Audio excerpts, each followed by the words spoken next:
Hello guys! Hello! This is for Pisces. Pisces, welcome dito sa aking channel. This is Kapalaran 888 guys. So, titingnan natin kung ano yung monthly reading mo. This is in general. So, this is general reading for the month of April. So, Pisces. Okay, ano ba ang message na kailangan mong marinig? This is in general for the month of April. Okay, let's check. Oh, first card natin Pisces is 10 of Cups. Okay, let's check. Let's get another card. Next is 8 of Wands. Okay, so yung first two cards mo dito Pisces, sinasabi ng baraha sa'yo na ngayong buwan ng Abril, okay, this one is from, possible siya ng March 20 or March 20 hanggang sa buong buwan ng Abril. Sinasabi ng baraha sa'yo na there's a parang sudden, napakabilis. Mabilis.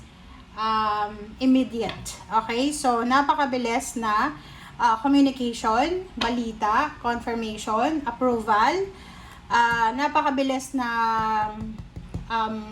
kumbaga, mensahe na darating sa'yo na pwedeng magdala sa'yo ng sobra-sobrang kaligayahan. So,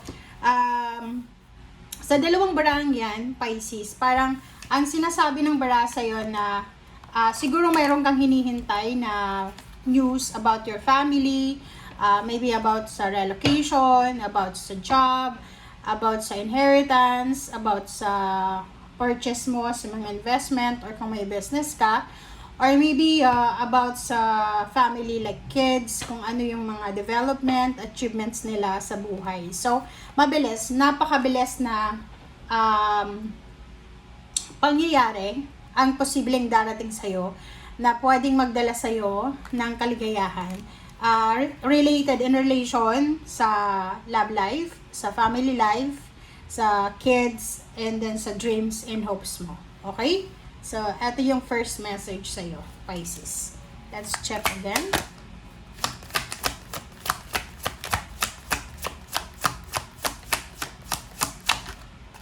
Okay. Okay, next card natin is Queen of Cups. So, this is your energy, since this is a water sign energy. Okay, and reverse. Reverse na 4 of Cups. So, dito sa barahang to, sinasabi ng baraha sa'yo, Pisces, na siguro you are waiting for someone na mag-apologize sa'yo. And this April, this is the parang unexpected siya. Unexpected na posibleng may mag-apologize sa'yo, or unexpected na posibleng darating yung emotional happiness and fulfillment mo na matagal mo nang hinihintay. So, like for example, kung you're waiting for having a baby, okay? Or maybe a celebration like wedding, anniversaries, or housewarming, house blessing, or kung ano man yan na hinihintay mo, ay posibleng darating na talaga siya. Simula ngayong Abril. Okay. Ano pa ba? Okay. Pisces. Okay, 7 of Pentacles and Page of Pentacles. So, dito sinasabi din, hindi lang emotion ang darating sa'yo. Maybe yung iba, matagal ka ng single, you're waiting for a relationship or love life, waiting for a baby, waiting for friends, waiting for someone na mag-apologize sa'yo, yung mga may kasalanan sa'yo. Money din, sinasabi ng barahan na if you're waiting for a lump sum of money, payments, payments, or anything na related sa salapi, sinasabi ng barahan na darating yan sa'yo. Okay? So, hindi lang love life, hindi lang emotion, hindi lang family life, ang posibleng darating sa'yo, Pisces, kundi pera din. So, like may mga iba sa inyo na you're waiting for a lump sum of money through purchase or through investment, or any payments or any involvement ng pera ay posibleng makukuha mo.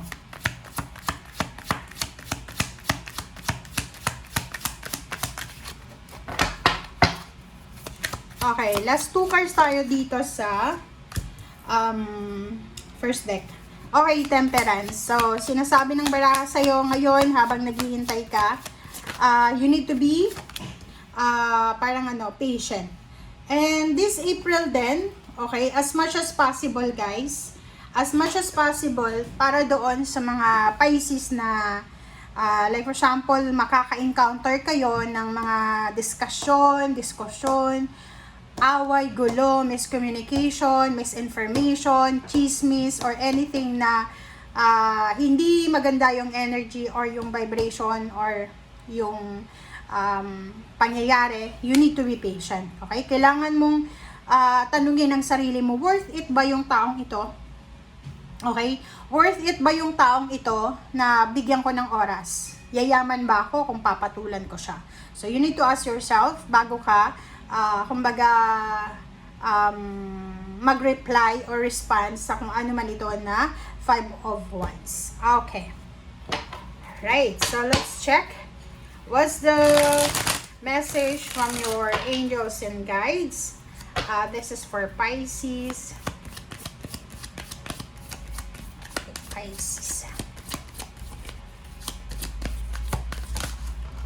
Okay, first card natin is Ten of Raphael, diba? So, Ten of Raphael, it's the same with Ten of Cups. So, sinasabi na kino-confirm ng second card na to na there's a love and blessings na darating sa'yo this month. Sobrang harmonious yung relationship with your family members and love life, or basta masaya ka. You have so much things na isa-celebrate ngayong buwan na to. Okay, full of happiness, full of success. Alright, next is Nine of Gabriel. So, Nine of Gabriel, nakikita ko sa'yo dito na you are super happy, you are prepared, you are happy, you are excited, you are motivated, you are inspired na mag-move forward. So, meron ditong mga Pisces na sobra-sobra yung pagiging strong ng personality nyo sa buwan ng April. Yung parang because of circumstances, mas lalo kang naging positive, mas lalo kang naging courageous, determinado, and you are willing and ready sa kung ano man ang darating sa inyo. Alright, so last messages tayo.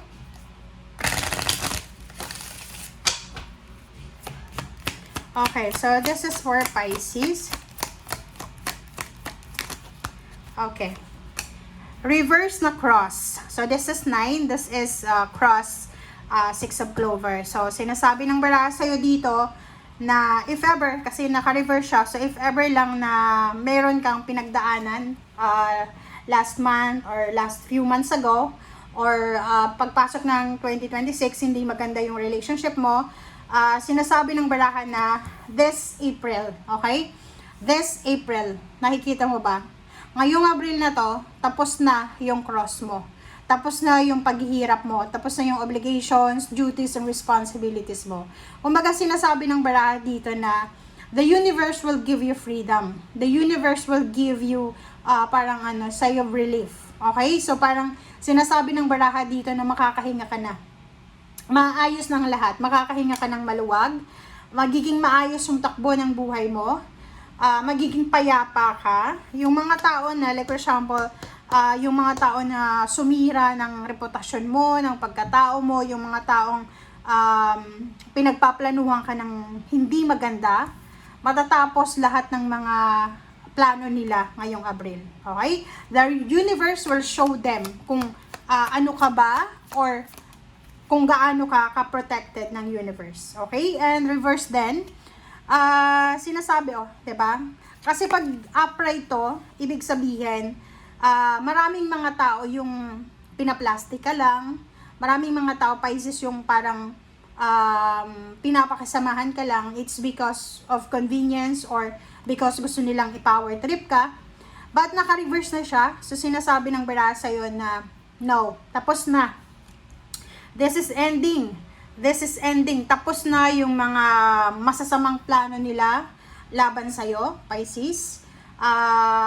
Makikita mo kung sino talaga yung talagang nagmamahal sa'yo.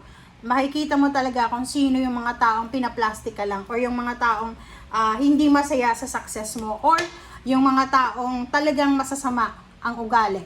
Okay? So, thank you guys for watching and this is for Pisces. Bye!